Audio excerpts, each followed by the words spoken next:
नमस्कार, बहुत स्वागत है आपका डेली 24 भारत में। मैं हूं आपके साथ अनीता शर्मा। शुरुआत करते हैं देश दुनिया की बड़ी खबरों से। देश में पेट्रोल, डीजल और सीएनजी की कीमतों में बढ़ोतरी के बाद से राजनीतिक बयानबाजियां अब तेज हो गई है। भारत में पेट्रोल और डीजल के दाम आज से बढ़ गए हैं। ताजा आंकड़ों के अनुसार पेट्रोल की कीमत में 3 रुपये 14 पैसे की प्रति लीटर और डीजल की अगर बात करें तो 3 रुपये 11 पैसे प्रति लीटर की बढ़ोतरी दर्ज की गई है। सीएनजी के दाम भी 2 रुपये प्रति किलो बढ़ा दिए गए हैं। ऐसे में ईंधन की बढ़ी कीमतों का असर अब आम लोगों की जेब पर भी पड़ने वाला है। ट्रांसपोर्ट खर्च बढ़ने से रोजमर्रा की कई चीजें भी महंगी हो सकती है और इसी मुद्दे को लेकर कांग्रेस नेता राहुल गांधी ने केंद्र सरकार पर निशाना साधा है। राहुल गांधी ने सोशल मीडिया प्लेटफॉर्म एक्स पर पोस्ट करते हुए सरकार की आलोचना की है। उन्होंने लिखा कि गलती मोदी सरकार की है और इसकी कीमत जनता को चुकानी पड़ेगी। राहुल गांधी ने तंज कसते हुए कहा है कि अभी 3 रुपए का झटका दिया गया है, बाकी वसूली किस्तों में की जाएगी। ईंधन की कीमतों में बढ़ोतरी ऐसे समय पर हुई है जब अंतर्राष्ट्रीय बाजार में कच्चे तेल की कीमतें और पश्चिम एशियाई देशों में लगातार तनाव बढ़ा हुआ है। सरकार और तेल कंपनियों का कहना है कि वैश्विक परिस्थितियों की वजह से कीमतों पर दबाव बढ़ा है। ऐसे में समाजवादी पार्टी की तरफ से भी अखिलेश यादव ने तंज कसा है और इस दौरान पहले कांग्रेस ने क्या कुछ कहा है आपको वो सुनवाते हैं। तो आइए सबसे पहले सुनार, वर्मा, स्वर्णकार, कामगार, दुकानदार, इनकी रोजगार बंदी के भाजपा सरकार के फरमान के वज्रपात के तीन अलग अलग असर देखते हैं। नंबर 1, भारत के जीडीपी में ज्वेलरी सेक्टर का योगदान 7% है। Very few people know this. Jewellery sector contributes 7% to India's GDP. देश के कुल व्यापारिक निर्यात में ज्वेलरी सेक्टर 12% है। सबसे बड़ी बात यह है कि 85% ज्वेलरी एक्सपोर्टर एमएसएमई सेक्टर में है, यानी जॉब क्रिएटर्स हैं। सोने के आभूषण कारोबार में गांव से शहर तक, कस्बों से महानगरों तक छोटे ज्वेलर, व्यापारी, सुनार, गलाई, पकाई, छिलाई, गढ़ाई, पॉलिश, ये सब काम में लाखों करोड़ों कारीगर लगे हैं। तो आइए सबसे पहले सुनार, वर्मा, स्वर्णकार, कामगार, दुकानदार, इनकी रोजगार बंदी के भाजपा सरकार के फरमान के वज्रपात के बता दें कि पेट्रोल डीजल की कीमतों में बढ़ोतरी को लेकर समाजवादी प्रमुख अखिलेश यादव ने भी केंद्र सरकार पर निशाना साधा है और हमारे साथ चर्चा में निशान ठाकुर जी जुड़ चुके हैं, समाजवादी से प्रवक्ता हैं, उनसे बातचीत करते हैं। निशान जी, बहुत स्वागत है आपका। जी, महंगाई की मार सुबह से ही आप देख रहे हैं। सुबह उठे तो सबसे पहले खबर यही आई कि 3-3 रुपए डीजल और पेट्रोल बढ़ गए हैं। नहीं, हम लोग भारत की जो जनसंख्या है, भारत के जो नागरिक है, वो मात्र आज से थोड़ी ना, जो समाजवादी पार्टी की विचारधारा का अलग रखिए, लेकिन भारतीय जनता पार्टी को 2 दशक से ज्यादा समय होने को आ रहा है। कोई खुश नसीब वाली खबर थोड़ी ना मिलती है। आप जैसी टीवी खोलेंगे, मीडिया के प्रति, छात्रों के प्रति, किसानों के प्रति, सबके प्रति महंगाई। और ये तो लाजमी है कि अब तो चल रहा है, रेगुलर की महंगाई की मार है कि कोई कभी हुआ ही नहीं है सस्ता। ना आटा सस्ता हुआ है, ना पेट्रोल सस्ता हुआ है। बाकी ना ये है कि एक दर न्यूनतम रहने की बजाय फिर दोबारा से दर को बढ़ाया गया है और देश के प्रत्येक नागरिक पर दोहरी से भी अधिक मार पड़ी है। आप गोल्ड पे देख लीजिए, गोल्ड पर व्यापार हो, चाहे बेटी की शादी की बात हो या कुछ भी देख लीजिए, उस पे हो। और मैं एक बहुत बड़ा एग्जांपल दूंगा कि आपने देखा होगा कि ये जो वीडियो शूट कराए जा रहे हैं साइकिल और मोटरसाइकिल के ऊपर, उनके आगे पीछे जो कैमरे चल रहे हैं ना, वो गाड़ियों से चल रहे हैं। ये मैं आपको पर्सनली भी भेज सकता हूँ स्क्रीनशॉट। जो वीडियो शूट कराए जा रहे हैं कि हम साइकिल से विधानसभा पहुंचे हैं, लोकसभा पहुंचे, ये सब चीजें जनता को दिखाने के लिए, बहकावा करने के लिए बातें हैं। बाकी सरकार के व्यक्ति को कोई दिक्कत नहीं है, किसी भी तरीके की नहीं है। देश को गुमराह करके लूटने की साजिश भारतीय जनता पार्टी की जो रेगुलर चल रही है, और दो दशक से अधिक समय से ये रेगुलर चला आ रहा है। एक झटका फिर दोबारा से दिया है। ये तो कोई लाजमी बात नहीं है, कोई नई बात नहीं है कि भारतीय जनता पार्टी महंगाई ना बढ़ाए।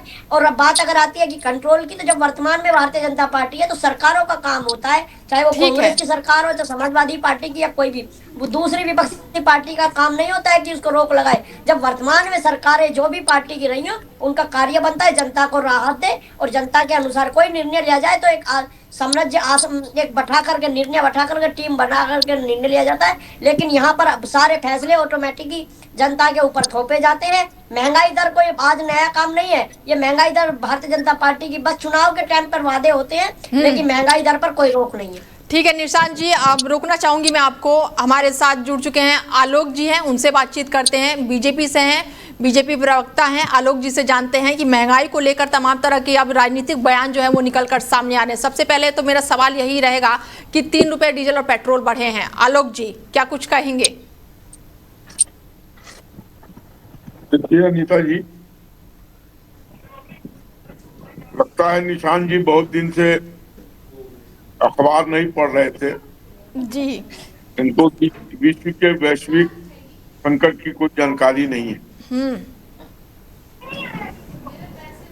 लगातार पिछले 2 महीने से यूक्रेन, रशिया के अलावा बिल्कुल। Lebanon, Iran, south east countries में और पैलेस्टीन में वार छिड़ा हुआ है। हॉर्मुज, जहां से सारी गतिविधियां व्यापारिक होती थी, उसका मार्ग अवरुद्ध है।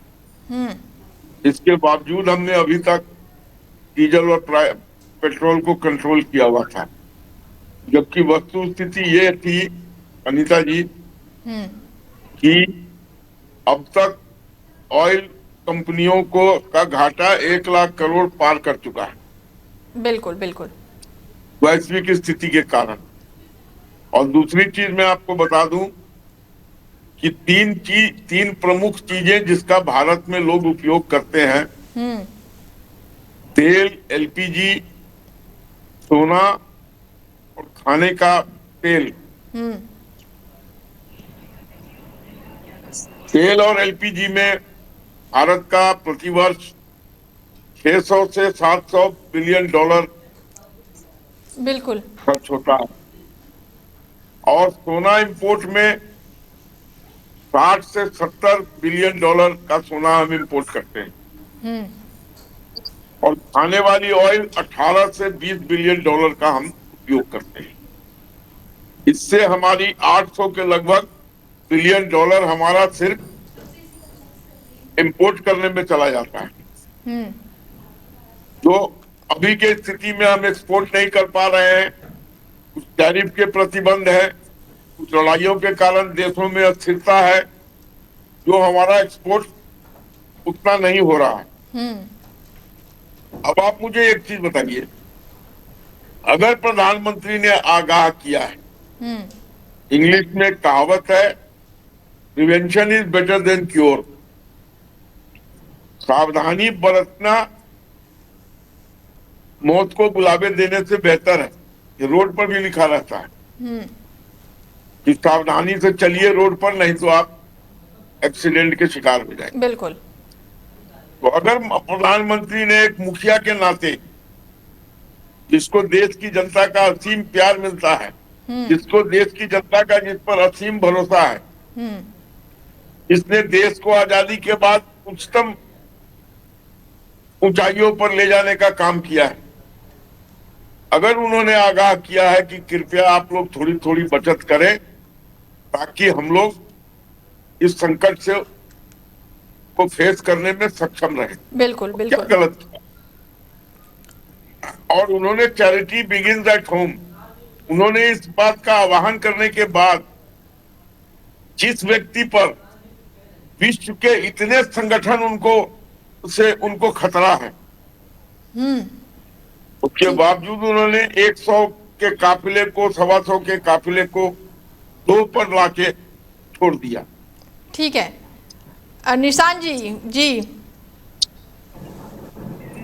मेरे भारतीय जनता पार्टी के साथ ही बता रहे हैं कि 100 से अधिक गाड़ियां चलती थी माननीय प्रधानमंत्री जी के साथ में। तो उन 2 गाड़ियों को शूट करने के लिए कितनी गाड़ी चलती होंगी आगे पीछे, जो कैमरे से शूट की जा रही है वो गाड़ियों के फोटो माननीय प्राइम मिनिस्टर साहब के। बाकी मीडिया जो बता रही है, मीडिया के जो मेरे कई सारे साथियों ने बताया, वो बताया कि 11 से 12 गाड़ी हैं, लेकिन मेरे भारतीय जनता पार्टी के साथी ये बिल्कुल सत्य बोल रहे हैं।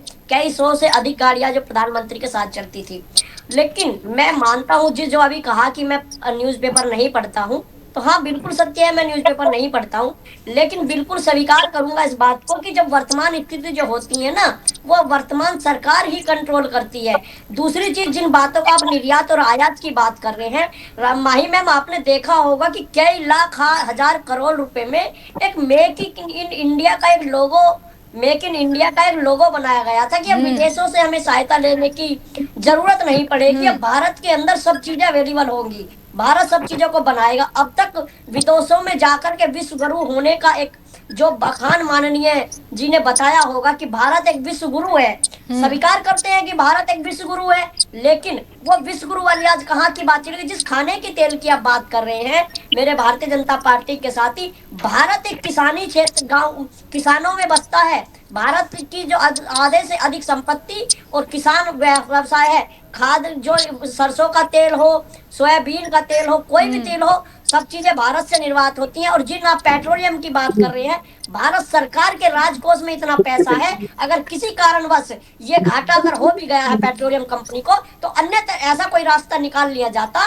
और जिस आप युद्ध की बात करें, वो युद्ध 2 महीने से भी अधिक समय हो गया जो आप बताते हैं। आपने कहा कि निशांत अखबार नहीं पढ़ता, मैं स्वीकार करता हूँ, हो सके मुझे जानकारी ना हो, आपको अधिक जानकारी हो, लेकिन तो आप तो इस बात को स्वीकार करें कि 2 महीने से अधिक समय से पहले क्यों ये बातें नहीं बताई गई? क्योंकि कारण था कि चुनावी लुभावने वादों के अनुसार भारतीय जनता पार्टी इन बातों को दबा करके रखना चाहती थी। और महंगाई दर, फिर मैं दोहराता हूँ माई मैम इस बात को कि ये महंगाई दर भारतीय जनता पार्टी की आज की है ही नहीं। कोई आटा सस्ता हुआ हो, कोई गहना सस्ता हो, कोई गोल्ड सस्ता हो, कोई व्यापार सस्ता हुआ हो, तो बता दीजिए। मैंने तो ये देखा है अपनी जानकारी के अनुसार कि जो जो योजना इन्होंने जिसके लिए बनाई है वही योजना विफल रही है। लेकिन फिर भी मैं एक बात कहूंगा, नैतिकता के आधार पर भारतीय जनता पार्टी को स्वीकार करना चाहिए और देखना चाहिए कि देश के अंदर क्या स्थिति है।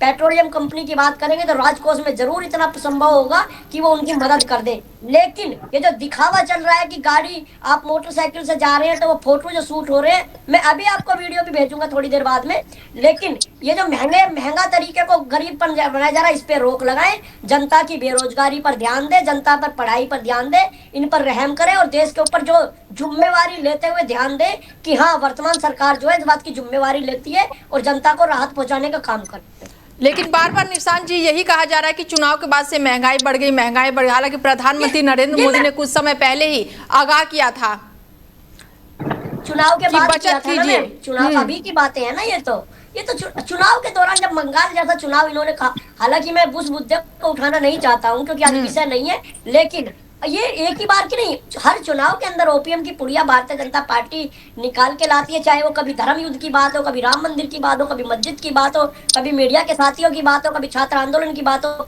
एनईटी परीक्षा रद्द होने की बात हो, पेपर रद्द होने की बात हो, पुलिस पर लाठीचार्ज हो। आप ये देख लो, थाने के अंदर जो सिपाही है वो सिपाही महिलाएं सुरक्षित नहीं है। तो बात कुल मिलाकर ये आती है कि भारतीय जनता पार्टी की सरकारों में कोई भी लोग सुरक्षित नहीं है। आप माने ना माने, जो लोग मीडिया के अंदर सुरक्षित के अपने आप को स्वीकार करते हैं या बखान देते हैं एज ए प्रवक्ता या as a Bharatiya Janata party के समर्थक, जैसे आप गोल्ड के लोगों को उठा के देख लीजिए जो धरने पे बैठे हैं, बस वही व्यापारी है जो मीडिया में बयान दे रहे हैं, वो तो भारतीय जनता पार्टी के साथी है, क्योंकि उन्होंने तो कह दिया हमें तो कोई नुकसान ही नहीं है गोल्ड पर रोक लगाने से। लेकिन जी उस बाप के दिल से पूछिए जिसने एक एक पैसा खर्च करके अपने बेटी के विवाह के लिए करा हो और उस पर रोक लगा दी। और फिर बात आती है दूसरी बात को अगर उठाएंगे कि भारत में विश्व गुरु बनाने के लिए नरेंद्र माननीय प्रधानमंत्री जी ने इतनी सारी यात्रा करी, सभी लोगों को मित्र बनाया। आज वो मित्रता क्यों काम नहीं आ रही है कि भारत का राजस्व इतना डाउन हो गया कि भारत के प्रत्येक नागरिक को इस तरीके की बचत करनी पड़ रही है। बात आप करेंगे फिर मैं जानता हूँ लाजमी सवाल उठेगा कि पिछले वाली सरकारों में क्यों नहीं हुआ। पिछली सरकारें क्या करके चली गई उस बात को भूल जाइए। वर्तमान लोगों का, परिवार के मुखिया का काम होता है वर्तमान में स्थिति को संभालना। लेकिन सवाल तो पिछली सरकार उठा रही है निशांत जी, जो ये सवाल जवाब हो रहे हैं हम बैठकर कर रहे हैं, ये पिछली सरकार ही उठा रही है। तो बिल्कुल लाजमी है ना ये तो लाजिम है। जब भारत की जनता ने स्वीकार करते हुए इस बात को कहा है कि आप विपक्ष में बैठकर सड़क से लगाकर सदन तक कुनीतियों के ऊपर एक प्रहार पे आप रोक लगाने की कोशिश करेंगे, ये तो जनता का जनादेश है, मेरा और आपका तो है नहीं है भाई। तो ठीक है, आलोक जी से जवाब ले लेते हैं। निशांत जी, जितने आपके सवाल है ना, आलोक जी से जवाब ले लेते हैं। आलोक जी, क्या कुछ कहेंगे? देखिए नीता जी, मैं आपको एक चीज बता दूं कि लोकतंत्र में जनता का जनादेश सर्वोपरि होता है। बिल्कुल बिल्कुल। और आज जनता के आशीर्वाद से हम 22 राज्यों में अपनी सफल सरकार बनाने में कामयाब हुए। हमारे देवतुल्य कार्यकर्तागण, हमारे देवतुल्य नेतागण का अधिक परिश्रम का ये श्रेय है कि भारत के लगभग सभी राज्यों में हमारी सरकारें बन चुकी हैं। जहां नहीं बनी है वहां भी हम आने वाले भविष्य में बन जाएंगे, मेहनत करके जरूर अपनी सरकार बनाएंगे। और रही बात इलेक्शन की, तो इलेक्शन में कौन सी ऐसी पार्टी थी? बंगाल में तो अखिलेश जी चुनाव नहीं लड़ रहे थे, फिर भी ये वहां पर पूरा काफिला लेके गए थे प्रचार करने ममता दीदी का। तो किसी ने तो नहीं कहा कि हम चुनाव में नहीं जाएंगे, या हम चुनाव में जाएंगे तो हम बड़े सादे ढंग से जाएंगे। तो इस हमाम में तो सब नंगे हैं, इसका मतलब इंडिया गठबंधन को मजबूत करने गए थे अखिलेश यादव। हर आदमी अपने दल बल से गया था। तो कथनी और करनी में अंतर नहीं है, लेकिन चूंकि राजनीति करनी है और हर बात पे राजनीति करनी है, तो इस बात पे भी राजनीति कर रहे हैं। अरे प्रधानमंत्री ने क्या कहा है? बचत कीजिए, आने वाले समय से लड़ने के लिए तैयार रहिए। और बिल्कुल, क्या कहा पहले ही उन्होंने आगाह कर दिया था। बिल्कुल। निशांत जी, सुन पा रहा हूँ मैम, सुन पा रहा हूँ, बताइए। इसलिए मेरा ये कहना है कि आपको पता है कि बहुत से देश में ऑलरेडी इमरजेंसी घोषित हो चुका है। बिल्कुल। उस मामले में तो हम अभी चले जा रहे हैं। तो अगर कार पूलिंग करके चलिए। अच्छा, अखिलेश जी साइकिल पर चलना चालू कर दिए और ये दिखा रहे हैं कि साइकिल ही अब इसका उपयोग। तो हर आदमी ये नौटंकी जो करना चाह रहे हैं, अरे राजनीति जिंदा रहेंगे तो राजनीति कर लेंगे, बिल्कुल, लेकिन अभी तो जिंदा रहने की कवायद ठीक करनी है। बिल्कुल। किस तरीके से हाहाकार मचा हुआ है, विश्व युद्ध के मुहाने पर खड़ा है विश्व, और हम यहाँ राजनीति की बात कर रहे हैं।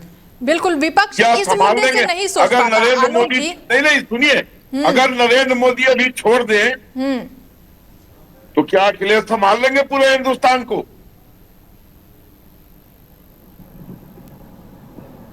ऐसी बातें ना करें तो देश के लोग सुन के दुखी हो, द्रवित हो। आप क्या सहयोग कर सकते हैं, निशांत जी क्या सहयोग कर सकते हैं, ये दर्शाएं। निशांत जी, ये ना दर्शाएं कि हम क्या कर रहे हैं। हम राष्ट्रभक्त लोग हैं, हमें देश का आशीर्वाद प्राप्त है। आपको भी प्राप्त होगा, आप भी मेहनत कीजिए, देखिए लेकिन राजनीति हर वक्त मत कीजिए। ठीक है। ये निशांत समय जी कुछ कह रहे राजनीति हैं, करने आलोक का जी। नहीं है। निशांत जी कुछ कह रहे हैं जी। निशांत जी, देखिए, धन बल और संपत्ति की आप बात करेंगी तो अभी देखना मेरे जो साथी हैं कैसे पलट के बात को बताएंगे। विश्व के अंदर अगर विश्व गुरु भारतीय जनता पार्टी है तो धन बल और संपत्ति सभी के आधार पर भारतीय जनता पार्टी सबसे बलशाली है क्या नहीं है, ये मेरे साथी बता दें। अगर सब चीजों में आप त्याग की बात करेंगे तो किस जगह पर विपक्ष ने तो किसी चीज में मना नहीं किया है। आपके भी चैनल के माध्यम से बताया जा रहा है कि राहुल गांधी जी पुलिंग करके चल रहे हैं, अखिलेश जी अभी भारतीय जनता पार्टी के साथी ने बताया कि अखिलेश जी साइकिल से चल रहे हैं। अगर मेरी बात करेंगे तो मैं तो एक साधारण सा कार्य करता हूँ, मैं तो साइकिल का मतलब पैदल चलता हूँ, ऑटो में चलता हूँ। और रही बात गाड़ी धन बल की, तो हो सकता है कि ताकतवर तो ईश्वर की देन सब चीजों में होती है, लेकिन प्रत्येक नागरिक भारत क्या इस बात से सक्षम है कि देश की हर स्थिति को अवगत होते हुए देश की आर्थिक स्थिति या किसी भी मजबूरी से हेल्प करने के लिए अपने आप को अनुदान करने के लिए तैयार है। लेकिन दिक्कतें वहां आ जाती है कि समय की प्रतिसीमा जो बाद में हो जाती है। चुनाव से पहले से कई सारे बड़े नेताओं ने, खुद गृह मंत्रालय ने इस बात को स्वीकार किया है। भारतीय जनता पार्टी के मेरे साथी ने अभी खुद इस बात को कहा है कि कई महीनों से लगातार यह स्थिति होती आ रही थी, और कि अखिलेश जी की बात हो या राहुल गांधी की बात हो या माननीय प्रधान, सभी को इस बात से पहले अवगत क्यों नहीं था गृह मंत्रालय या फिर जो जिम्मेवार व्यक्ति है कि पहले से बता दे। तो हो सकता है पिछले 2 महीने से अगर युद्ध चल रहा है तो और राहत भारत को मिल जाती। कुल मिला के मेरी जो विवेचना या सार निकल के आता है कि समय रहते हुए सब चीजों को देश को आगाह करा देना चाहिए। और जिन बातों की महंगाई आप बता रहे हैं, देश के पास इतना मजबूत राजकोष है कि वर्तमान सरकार को जिम्मेवारी लेते हुए अपनी जिम्मेवारी निभाए और पेट्रोलियम की मन्ना करे, महंगाई दर पे कंट्रोल लगाए, रोजगारी पर ध्यान दे। और ये जो मेक इन इंडिया वाली बातें थी वो सब अफवाह थी, क्योंकि चुनावी मादों पर जनता को गुमराह करना है, इससे ज्यादा कुछ नहीं है। और जो बात करेंगे अखिलेश यादव की कि वो देश को संभालेंगे क्या नहीं संभालेंगे, जैसे माननीय मोदी जी जब मुख्यमंत्री थे उन्होंने जिम्मेदारी संभाली, तो जिसको जनादेश मिलता है, जिसकी जनसंख्या भारी होती है, सरकार उसकी होती थी। आज आपकी हो सकता है आने वाले समय में किसी और की हो। तो इस बात को तो प्रश्न चिन्ह में नहीं लगाऊंगा, आप लगाते हो आपकी इच्छा। आलोक जी, सवालों का जवाब मिल गया होगा कि हिंदुस्तान संभाल लेंगे, नहीं मिलेंगे, जो सत्ता पक्ष में रहते हैं वही संभालते हैं। ये कहने वाली बात है, ये तो अकाट सत्य है। हमें 22 राज्य के जनता का आशीर्वाद प्राप्त है, हमें पूरे देश का आशीर्वाद प्राप्त है। तो उनकी आशाओं पे तो खरा उतरिए। तो प्लीज बीच में मत बोलिए, आप एक अच्छे प्रवक्ता हैं, मैं आपको सुन रहा था धैर्यपूर्वक, आप भी मुझे सुनिए। मैं एक चीज कह रहा हूं कि विश्व गुरु बराबर निशान जी बोल रहे हैं। हमने विश्व गुरु बनाने की ठानी है, हमने ये नहीं कहा हम विश्व गुरु बन चुके हैं और हम विश्व गुरु बनाकर छोड़ेंगे। लेकिन आपने मेरी बातों को गहराई से नहीं सुना और न समझा कि 3 चीजें जिस पर हमारा $800 बिलियन कांग्रेस के समय से खर्च होता आ रहा है। ठीक है, उस समय $300 बिलियन ही रहा होगा, $400 बिलियन ही रहा होगा, लेकिन ये चीजें भारत में नहीं बन रही हैं। हमने तो एलपीजी बनाना चालू भी कर दिया है, लेकिन अभी उसकी स्थिति इतनी नहीं है कि वो पूरे आपूर्ति को कर सके। आज रोडों का क्या हाल है, आज एयरपोर्ट कहां पहुंच गए, आज इलेक्ट्रिसिटी का क्या हुआ, आज रेल कहां पहुंच गया। कभी किसी ने सोचा भी था क्या कि ऐसा भी हो सकता है हिंदुस्तान के अंदर। एक कर्मठ ईमानदार सरकार का ये चेहरा दिखाई देता है जब इन चीजों पर हम सफर करते हैं। हम आगे बढ़ रहे हैं, पीछे नहीं जा रहे हैं। हम चौथी से तीसरी सबसे बड़ी अर्थव्यवस्था की तरफ अग्रसर हैं, लेकिन जो वैश्विक स्थिति है उससे भी तो हम छूते नहीं हैं। ठीक है। जो हॉर्मुज का मार्ग अवरुद्ध है, बिल्कुल, क्या ये हमने किया है? क्या इसमें हमारा कोई योगदान है? आप जान रहे हैं कि डोनाल्ड ट्रंप नाम का आदमी एक सुबह कुछ बोलते हैं, शाम कुछ बोलते हैं। चाइना को कभी अपना दुश्मन बनाते हैं, आज चाइना पहुंच के उनको कह रहे हैं कि हमारा सबसे अच्छा दोस्त है। तो पागलों के हाथ में अगर दुनिया की ताकतें चली जाती हैं तो उसका दुष्परिणाम तो भुगतना ही पड़ेगा। भुगत रही है पूरी दुनिया। निशान जी, क्या कुछ कहेंगे? बहुत सारे सवाल थे आपके। आप सभी मेरे चैनल के सभी साथी जानते हैं कि मैं अत्यधिक तो बातें नहीं करनी जानता हूँ, unnecessary technical touch to touch में बात करता हूँ।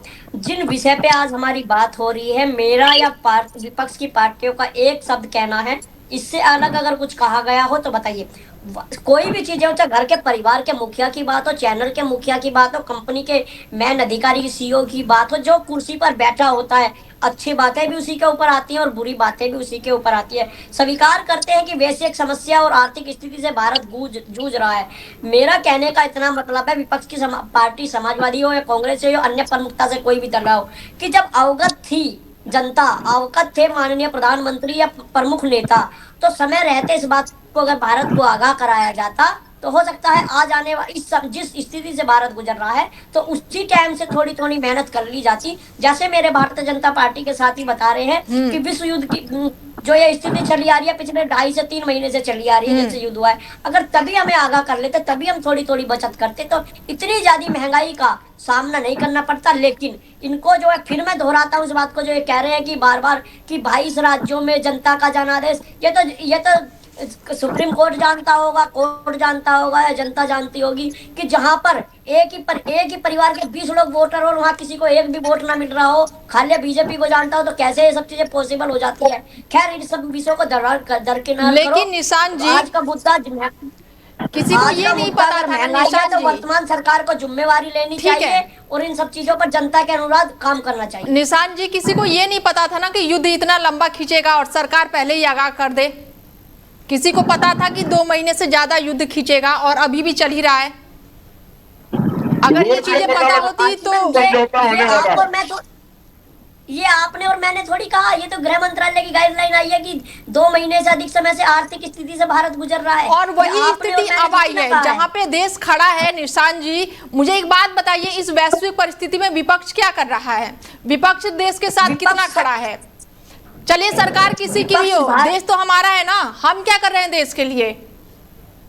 भारत का प्रत्येक नागरिक देश की हर स्थिति से अवगत होना चाहिए और उसके आधार पर देश का प्रत्येक नागरिक, आपको भी पता है और देश को भी पता है कि हॉर्मुज स्ट्रेट बंद है। निशान जी क्या कर रहे हैं ये बता दें।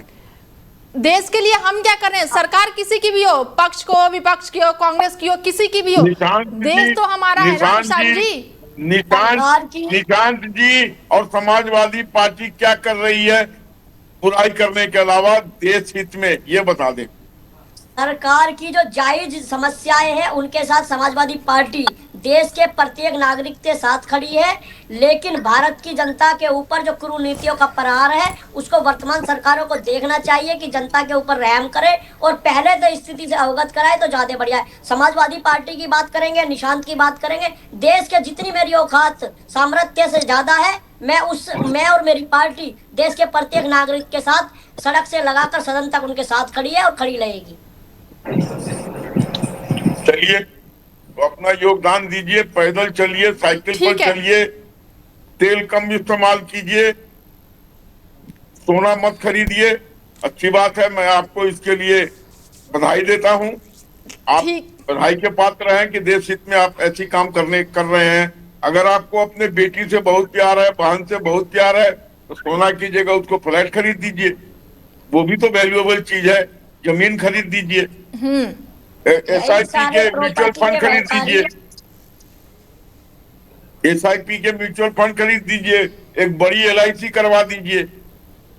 सिर्फ सोना ही जरूरत थोड़ी है, और एक से एक इमिटेटेड सोना आता है, उसको पहन के झलकाइए पार्टी में जितना झलकाना है। कोई भी व्यक्ति, कोई अमाई जब पूछिए अनीता जी, क्या ये सोने की चेन पहन के सड़कों पर विचरण कर सकती हैं आज की डेट में आसानी से, या करना चाहेंगी? कोई नहीं कर रहा है। मेरी फैमिली में तो सबने बंद कर दिया क्योंकि एक का चेन छीन लिया था। बिल्कुल। अब आप कहेंगे कि ये तो आपकी ही सरकार में हुआ। अरे भाई, गुंडे बदमाश तो हर सरकार में रहे हैं, हमने तो उनको ठिकाने लगाने का काम किया है, लेकिन अभी भी पूरी तरीके से ठिकाने नहीं लगे हैं। औरतों में, बहनों में ये डर है कि अगर हम सड़क पर विचरण करेंगे तो शायद हमारा चैन छिन जाएगा। अगर मैं गलत बोल रहा हूँ तो बोलिए, जो एंकर है वो मेरी बात को काट दे। नहीं सर, ठीक है। निशांत जी, समय थोड़ा सा कम है, लास्ट सवाल होगा मेरा यही कि महंगाई को लेकर बस एक एक टिप्पणी कर दीजिए क्योंकि समय बहुत कम है। निशांत जी।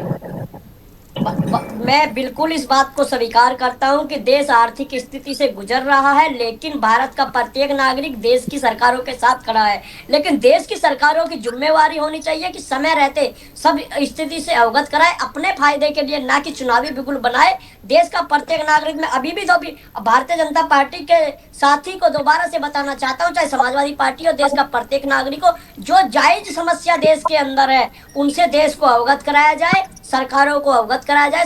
देश का प्रत्येक करा रहे हैं प्रधानमंत्री जी, वही तो प्रधानमंत्री जी करा रहे हैं, जिस पर आपको पेट में दर्द हो रहा था वही तो करा रहे हैं, आगाही तो करा रहे हैं। और क्या कर रहे हैं? स्वयं भी अपने ऊपर कटौती कर रहे हैं और आगाह भी कर रहे हैं। ठीक है, एक सवाल मेरा आप लोगों से होगा, आलोक जी, पहले सवाल मेरा आपसे होगा कि महंगाई अभी 3 रुपए बढ़ी है, 3 रुपए कहीं 11 पैसे हैं, 3 रुपए कहीं 14 पैसे ऐसे बढ़ी है डीजल और पेट्रोल पर। तो क्या लग रहा है कि आने वाले समय में ये महंगाई बढ़ेगी या यहीं पर रुक जाएगी? बहुत छोटा सा जवाब दीजिएगा आलोक जी। ये कहना अभी ये कहना प्रीमेच्योर है। अभी कैसी परिस्थितियां बनती हैं उसके बाद ही इसका मूल्यांकन हो सकता है। ठीक है निशांत जी, बहुत छोटा सा आंसर दीजिएगा। अगर ईश्वर की कृपा रही और मैं और आप इस दुनिया में सही सलामत रहे तो 1 महीने के अंदर देश की जो इकोनॉमी स्थिति है, जिस कदर महंगाई दर बढ़ रही है 95%, आप देखिए 1 महीने के अंदर पेट्रोल और डीजल आज 3 रुपए है, 1 महीने के अंदर 30 रुपए बढ़ेगा। आप और मैं इसी चैनल पर इसी टॉपिक पर डिबेट करेंगे। ठीक है, आलोक जी और निशांत जी जुड़ने के लिए बहुत शुक्रिया आपका, धन्यवाद। बता दें कि पेट्रोल, डीजल और सीएनजी की कीमतों में बढ़ोतरी को लेकर विपक्ष ने प्रधानमंत्री नरेंद्र मोदी पर तीखा हमला बोला है और केंद्र सरकार पर चुनाव के तुरंत बाद आम आदमी पर बोझ डालने का आरोप लगाया है। कांग्रेस ने प्रधानमंत्री को यहां तक कि महंगाई मैन मोदी बता दिया है और ऐसे में महंगाई को लेकर लगातार पक्ष और विपक्ष आमने सामने आ गए हैं। देश में जो 3 रुपए डीजल और पेट्रोल की आज से जो है वो बढ़ोतरी हो गई है, ऐसे में पक्ष और विपक्ष बिल्कुल आमने सामने नजर आ रहे हैं। फिलहाल इस खास पेशकश में मेरे साथ इतना ही, बने रहिए आप हमारे साथ और देखते रहिए DL 24 भारत। नमस्कार।